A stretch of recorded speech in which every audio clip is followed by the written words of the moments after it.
Welcome to Coffee Break with Rachel V. Hill, presented by Superbook Sports. Taking a daily look at the biggest stories in Denver sports and interacting live with you, the Coffee Break fam. So sit back, relax, grab a cup of joe, and enjoy your coffee break. Here's your host, Rachel V. Hill. Today, everybody, can you guys believe that it's Thursday? I'm like, wait a second. It's actually Thursday. I've been going on 18 days straight of working, but I am ready. Today, I'm actually feeling really good. We have Avs training camp starting up, you guys. That doesn't even feel real. Hockey and basketball are about to be back. That doesn't even feel real. Of course, we have the Broncos going to Miami this weekend, too. The Buffs taking on Oregon. There's so much happening here in Denver if you're in the Mile High City. Lots to get into. Will Peterson's going to join us in a little bit. He went to Avs Media Day yesterday, got some questions. Everybody is asking about Valeri Nichushkin. What's the update with Val going on? We will have some answers. It seems like everything's been forgiven or forgotten. So interesting. I'm going to get Will's, opinion on that because I don't know if a lot of Avalanche fans have forgiven him. And then, of course, we are going to, yesterday, if you tuned in, I do want to try and replay that clip from Cameron Wolfe. It was really good, you guys. A really fun, just short interview. So we're going to try and play that again. I don't know what the issue was yesterday, but we will definitely try and get that back.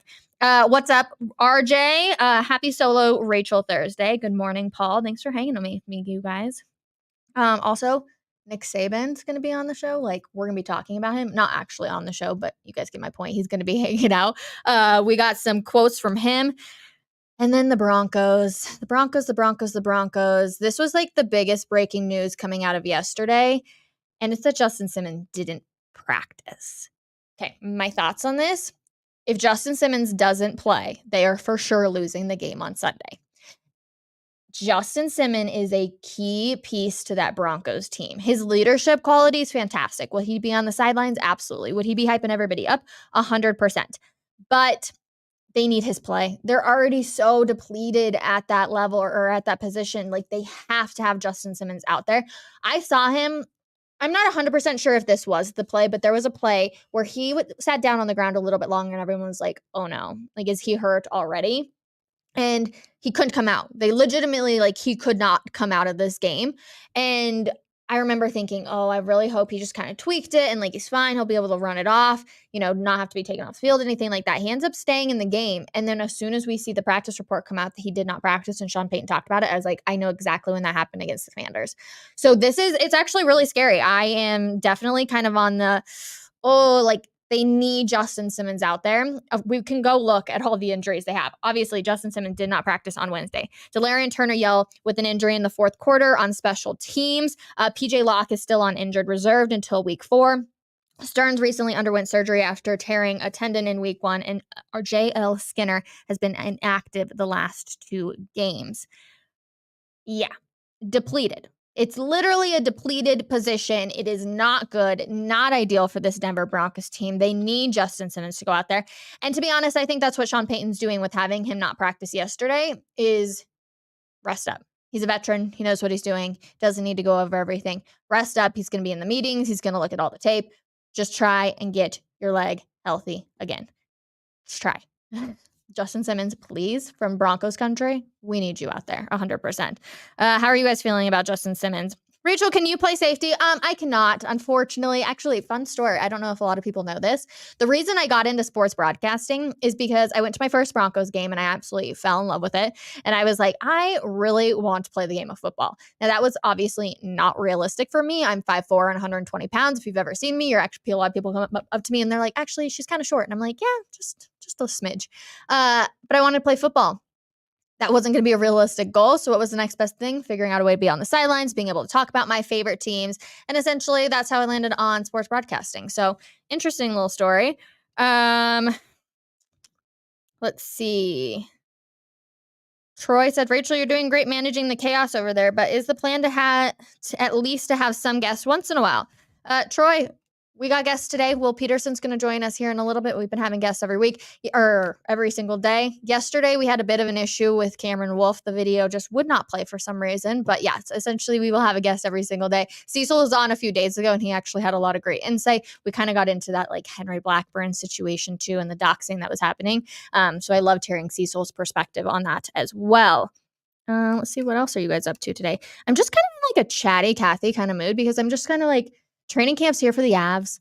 Broncos, the season could be over come Sunday, to be completely honest with you. If they don't win, it's like, okay, well, it's all over then. Yeah, I'm just kind of in like a chatty Cathy mood. So let me know what you guys want to talk about. I'm reading some more of the comments.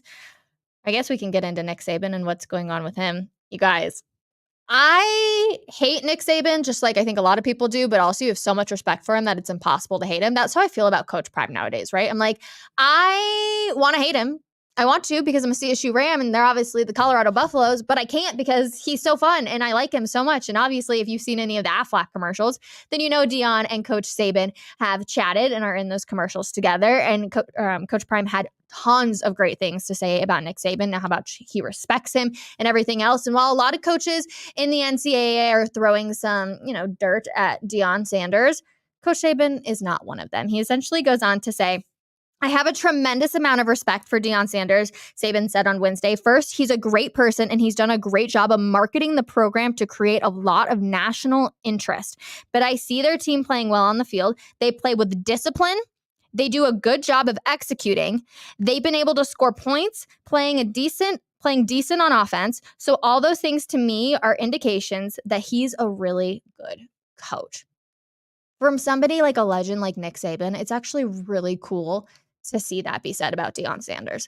If you don't have respect for Nick Saban, I'm sorry. And also to everybody that's kind of trashing Alabama all of a sudden, I'm like, you guys, is this still Nick Saban? Yes, they dropped out of the top 10. I think it's the first time since, gosh, I really want to say like 2017 or something like that. But 2017, it's either 2012 or 2017. I always get those numbers confused.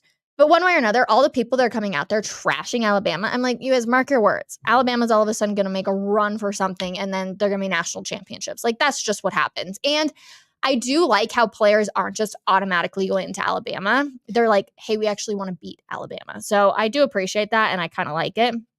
RJ, what happened with Richie? Richie is on vacation, you guys. His sister just had a baby. So it's kind of cool. He was able to go hang out. He had got really cute shirts actually that said, it was like, I think it said like big and mini or something like that. And they're so freaking cute. So he's just enjoying time with his niece. It's the first one in the family. So I hope he's having a wonderful time and just hanging out, not having to worry about anything else and just enjoying, I think, sunshine. I want to say he's in like California or something. So I'm really happy for him. And I'm glad he just kind of gets to chill out. Now we will look ahead to Avs training camp because, of course, with that all starting to get rolling, lots of people are interested with what's going on with Valeri Nichushkin, like I said earlier. But let's real quick get into this conversation with Nathan MacKinnon. He left practice a bit early today. We'll get an update from Jared Bednar when he speaks. The first group is doing conditioning skates right now. So Nathan MacKinnon ends up leaving practice early today. Day one of practice. He did media yesterday. Lots of good quotes coming out from him. But he leaves practice early, and it kind of leaves people thinking, why? And I'm one of those people. I'm like, okay, it's first day of school, right? Like, why would you leave practice early? He could be dealing with a small little minor injury. That's a possibility. Or he's just a veteran and he doesn't need to be out there for the entire time. I'm sure he's still in really good shape. I'm sure he's getting back into it, but I'm sure he's been working out this entire time. So I wouldn't be too concerned about it. I'm going to get Will Peterson's thoughts on it if he's concerned at all. But otherwise, I'm like, Nathan MacKinnon's going to be fine. Nobody jumped the gun. I'm wanting to see. Let's see. Is anybody else nervous? No? Okay. Nobody seems to be nervous. Well, that's kind of good. Talk some Avalanche. Phil, we will. I just actually see that our very own Will Peterson has, in fact, joined this show. So we will get back into this quote again. Like I said, this one, Nathan MacKinnon left practice a bit early. Is Will Peterson nervous about that? That's going to be the question. Will Peterson, good morning, my friend. How are you? Hey, Rachel. It's been too long since we've done this. It's good to be back. I literally can't even remember the last time, Will. Like, it has been a couple of weeks or maybe even months.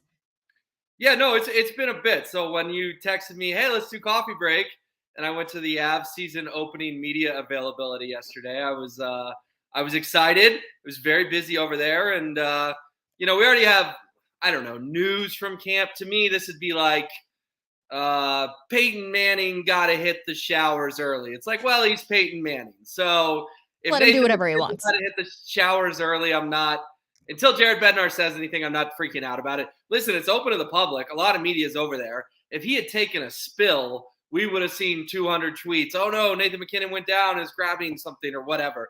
We didn't see any of that. I'm going to chalk this up to it's day one. Superstar's a superstar, and he got to leave the ice a little early. What a nice life, right? Just to be like, coach, I'm kind of done for the day. I'm gonna hit the showers, try and get out of here before the media gets to everybody. I talked yesterday. I don't need to talk anymore. Could be. I mean, Nathan was up there yesterday. Actually, Rachel, I applaud the Avalanche because they trotted out the stars yesterday. Coach Bednar, Kale, Devon Toews, Nathan McKinnon, Gabe Landeskog. I mean, other than Mikko and Nichushkin Lehkonen to some extent. I know we'll get into Nichushkin, but we heard from the top dogs yesterday at the Inverness Hotel. Okay, so I'm going to save the Nichushkin thing for just a quick minute because I feel like this is due respect to who Gabriel Landeskog is as a person, as a teammate. He's still going to be captain even though he's not expected to play at all this season. Yeah, it was really interesting. It was a great question. I wish I could remember the reporter who asked it, but it was something along the lines of, Jared, is Gabe still your captain? And it's like, oh, okay, that's a direct one. Gabe's been a captain since 2012, a long time. And Jared said he thought about making a switch, Rachel, which I thought was pretty curious that the coach would admit it. He said, I believe the direct quote was, yeah, I thought about it, but I'm not going to do it. So it's like, okay, Jared Bednar admitted that, he had thoughts this offseason. Do I need to give someone else the seat? And here was his reasoning. He said that because Gabe's rehab is going so well and because the surgery looks like he will eventually be able to come back, not this season, again, not this year, that it would be kind of silly to strip Gabe of the C. And then let's say Gabe plays next year. And then what do? Do you give him the C back? And then it's kind of awkward.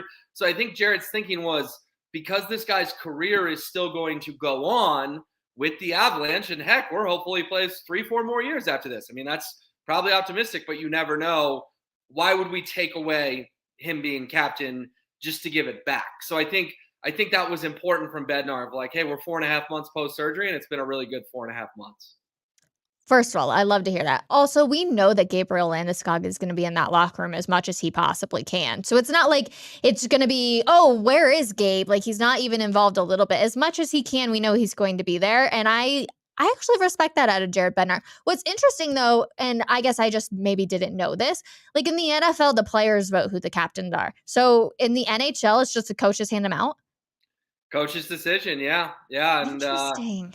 I mean, gosh, who would have been the coach that gave him that C all those years ago? That would have been Joe Sacco, maybe Tony Granato. I mean, it was certainly before Bednar, before Patrick Waugh. It was a while ago, but everyone who's come in since has thought, yeah, Gabe's the right leader for this team. Well, I love it. Also interesting because Makar dealing with a little bit of an injury. Do we have any sort of update on that? Yeah, he's hopeful to be skating by this weekend. So literally going to miss like the first 2, 3, 4 days of camp. One of those stories, Rachel, when we're talking during the playoffs, we're not going to remember that Cale Makar missed the first 3 days of camp. But I say that with a but. Cale was pretty honest yesterday that his summer kind of sucked. It was a way different summer than the Stanley Cup party summer. He was talking about how his body was so beat up last season that his entire summer was a grind of rehab and getting his body right. And with these hockey players, they're so secretive. You never know, like, did he get a procedure done? We'll never know, but like, it felt like with Cale, it was like, he didn't spend the last 4 months lying by the pool. He spent the last 4 months rehabbing so that he could do this 82 game grind again. And we think of Cale as so young, and he is in real life young, but in hockey young, he's going into what, his 4th, 5th, 6th year now? Like, this is how this game takes a toll on these guys' bodies. And Cale has been rehabbing for 4 months and still needs 3-4 more days till he's ready to participate in training camp. I think it was a tough summer for Cale Makar. Did he comment on the fact that he's on the cover of NHL 24? Briefly. He's a very humble person, so I figured he might be like, The bigger news, Rach, was that he was in the middle of an answer about offseason or whatever. I don't even remember. And Devon Toews goes, and the engagement. And Cale just looked like, lit up like me, I mean, I have 2 colors, white or red. And he went nice and rosy. He was a little embarrassed, but I know there was a lot of Avs fans out there that we're hoping they had a shot with Cale Makar, but he's off the market. Devontae's confirmed that. Off the market. You love to see it. I also saw that Devontae says that he wants to spend the rest of his career here in Denver. I love the idea of it. I think that we are just seeing like the tip of the iceberg with Devontae's, especially with him and Cale. How do you feel about that? Yeah, and another thing he said is he wants to get the deal done before the season starts. So, you can always like read into that. Like, is that a little bit of a message to the front office of like, all right, guys, we start on October 11th. Let's get a deal done before October 11th, because I don't want to skate in Los Angeles on night one thinking about a contract or thinking about my future. So I got the vibe that if it was testy, they probably wouldn't have had Devon talk. They probably would have trotted Nico up there. So the fact he was up there, said they want to get a deal done. I'm not reporting this. I don't have sources on it, but Rachel, I just got the vibe. It is snowballing in a good direction. We're going to get that press release. Avalanche and Devontae's agree to 4-year extension at some point in the next couple of weeks, I would think. With our luck, it's going to happen in like the next 10 minutes while you're here on Coffee Break. I know Jake Shapiro is headed down to Family Sports. I will be headed down after Coffee Break is done. But everybody wants to know about the big story, Will Peterson, Val Nichushkin. And it seems to me like all is forgotten or forgiven. Is that the same vibe that you got? Yeah, I think your second word is better. I think forgiven, not forgotten. Listen, it was the very last question of the press conference. Jared Bednar. Well, okay, let me tell a story here. Jared Bednar got one because they brought him up in 3 groups: Bedsy first, then Cale and Devon, then Gabe and Nathan. Bednar got one, said he has a lot of faith in Val. Had talked to Val a bunch this offseason. Val had faced some adversity and emphasized again they have faith in Val. So we're all like, okay, that's a decent answer. You have faith in the guy, but of course you have faith in the guy. He's a second line winger. Like, you need Val Nichushkin. We saw how bad your scoring was without Nichushkin.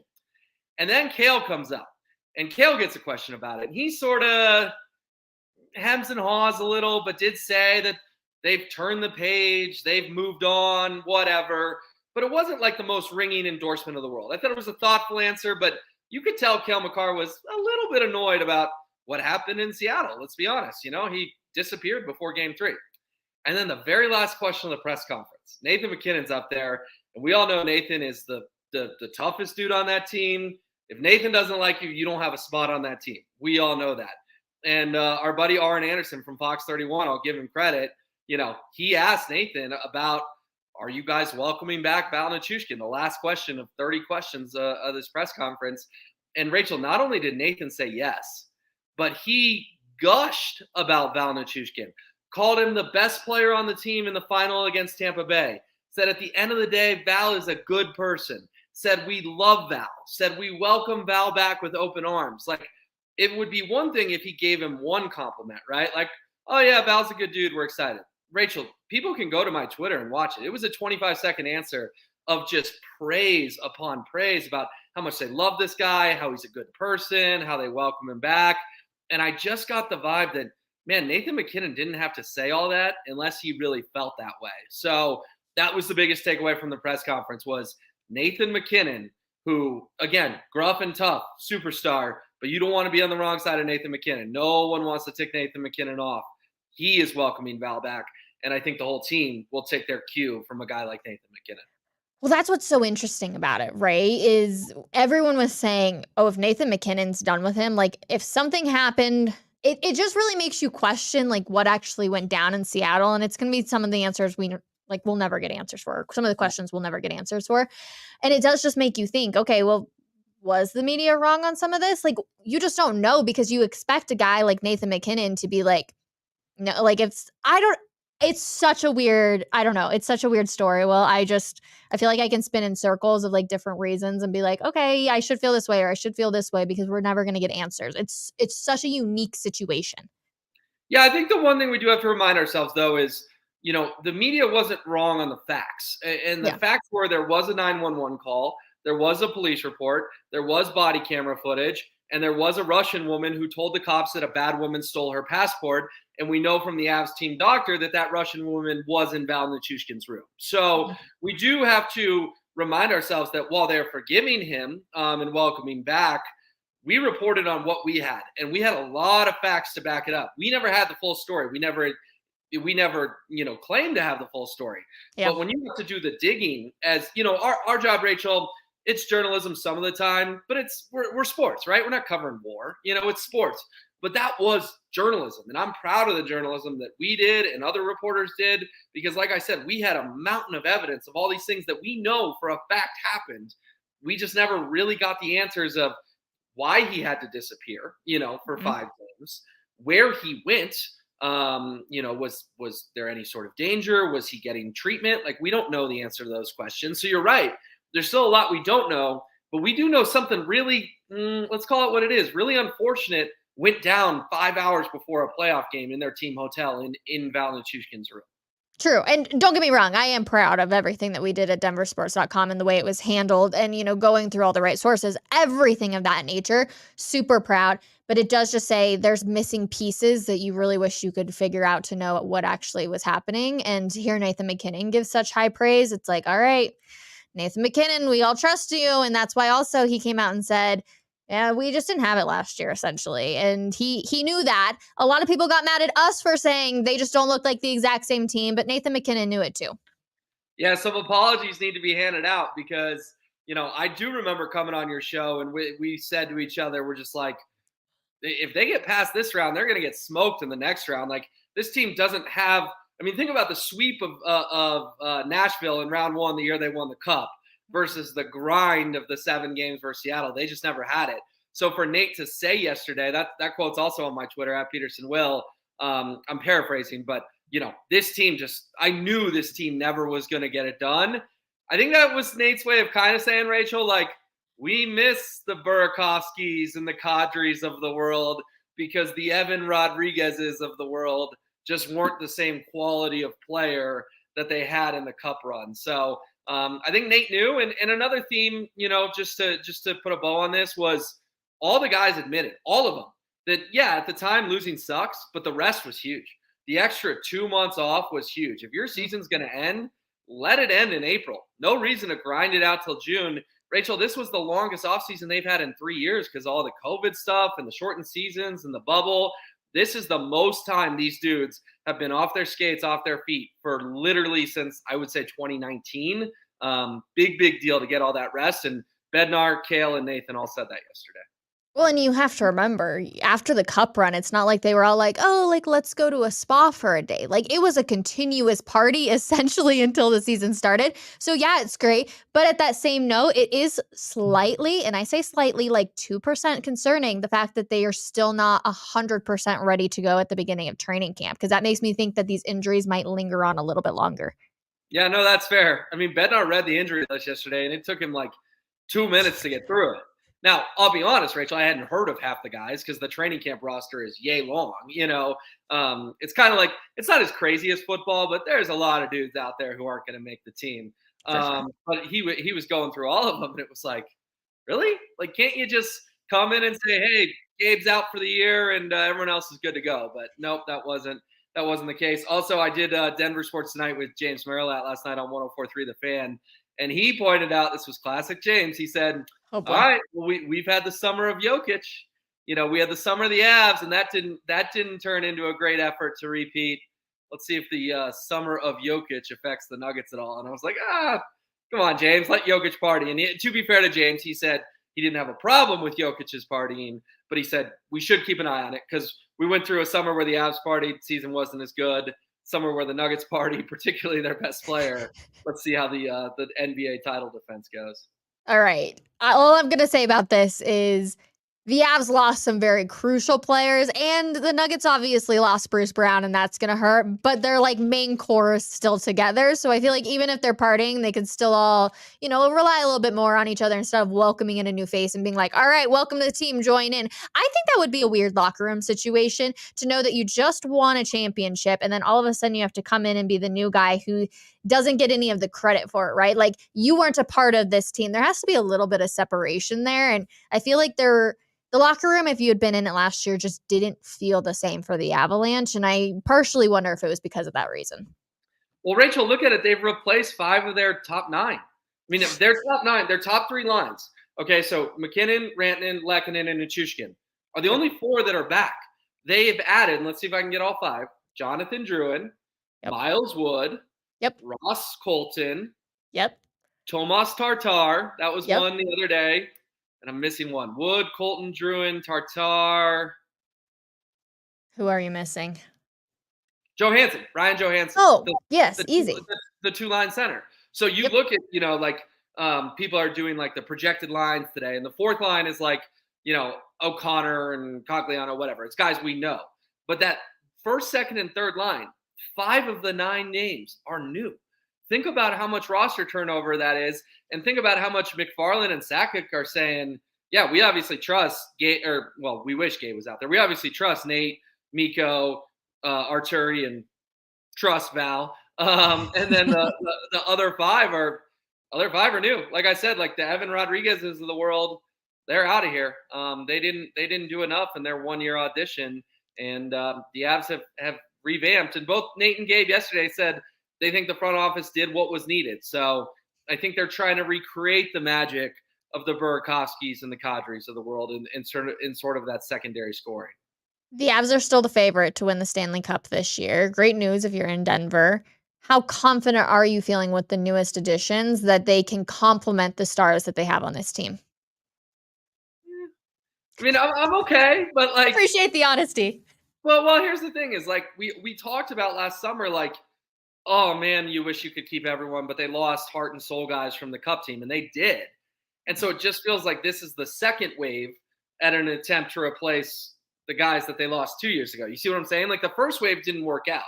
That's cool. So try again. So I give McFarland and Sakic credit for saying, hey, those dudes we brought in after the Cup were a bust. Shuffle them out, bring 5 new dudes in. But Rachel, like, I can't sit here and tell you that, an aging Ryan Johansson is the answer at 2-line C, or Jonathan Druin, a former top pick, is all of a sudden going to find the magic he had with McKinnon on the Halifax Mooseheads 10 years ago. Or Tomas Tartar, who has good career numbers, is got a lot left in the tank. Or Miles Wood, Ross Colton, younger guys, but why would New Jersey and Tampa let them go if they were super rising stars? Believe me, it's September 21st. We got plenty of time to figure this out. But I'm also not an Avs homer that's going to tell you, oh yeah, those 5 guys, that's the reason we're having another parade next June. They got to prove it. They got to become the heart and soul guys like that the 22 team had. We know the media here in Denver will. Honest answer from you. We are going to see Valeri Nichushkin after skate. He's in the second group. That's going to be here soon. He's going to be talking to the media. How tough do you think the media is on him, or do you think we get a couple snowball questions? No, I think they'll be pretty tough, but there's only so tough you can be when the guy doesn't answer the question. And I think, people today are like, oh, this is a big day. We finally get to hear from Val. You know what? I hope, Rachel, that Val says, this is what happened. This is what I went and did. This is why I left the team, and I'm sorry, or whatever. Mm-hmm. Rachel, I think the odds that happens are about 1%, right? Like we're not getting the story today. We're getting it's a personal situation. I can't talk about it. It's a personal situation. I can't talk about it. So, Denver media can ask it 12 different ways. If he says it's a personal situation, I can't talk about it. Who's going to ask a 13th time? Because you're not going to get a different answer. So, yeah, Rachel, I'm hopeful that tomorrow you're sitting here on coffee break talking about, oh my gosh, we now have all the answers. Again, though, I think you should go buy a Powerball ticket if you think that's what's going to happen. I'm with you 100%. It will be interesting. I'm going to have a full vlog on it as I head down to Family Sports. Will Peterson, I was so happy to have you on today. I was only expecting to have you for like 10 minutes, but this was just too fun. So I appreciate you, my friend. Well, I appreciate you too. And what's interesting is James and I spent like the first 12 minutes of Denver Sports Tonight last night on the Avs. And it's like, who would have thought in September with Coach Prime and the Broncos that we would spend 10 minutes on hockey? But again, that's credit to the Avs for trotting out the big dogs yesterday and getting us a lot of answers to a lot of questions headed into this season. So I appreciate the Avs for having that media day. And it's football season, but it's also hockey season. Let's go. Real quick, who are you taking this weekend? Go Buffs first. I'm the only one who took them to beat TCU. So screw it. They're going to beat Oregon. Let's go Buffs. Oh, man. Okay, what about on Sunday? Who you got, Dolphins or Broncos? Don't clip that. I'm with you. That was an awkward face. Dolphins by like 2 touchdowns. I mean, literally, their secondary is depleted, and you're facing one of the most electric offenses in the NFL. Tyreek Hill might have 200 yards on Sunday.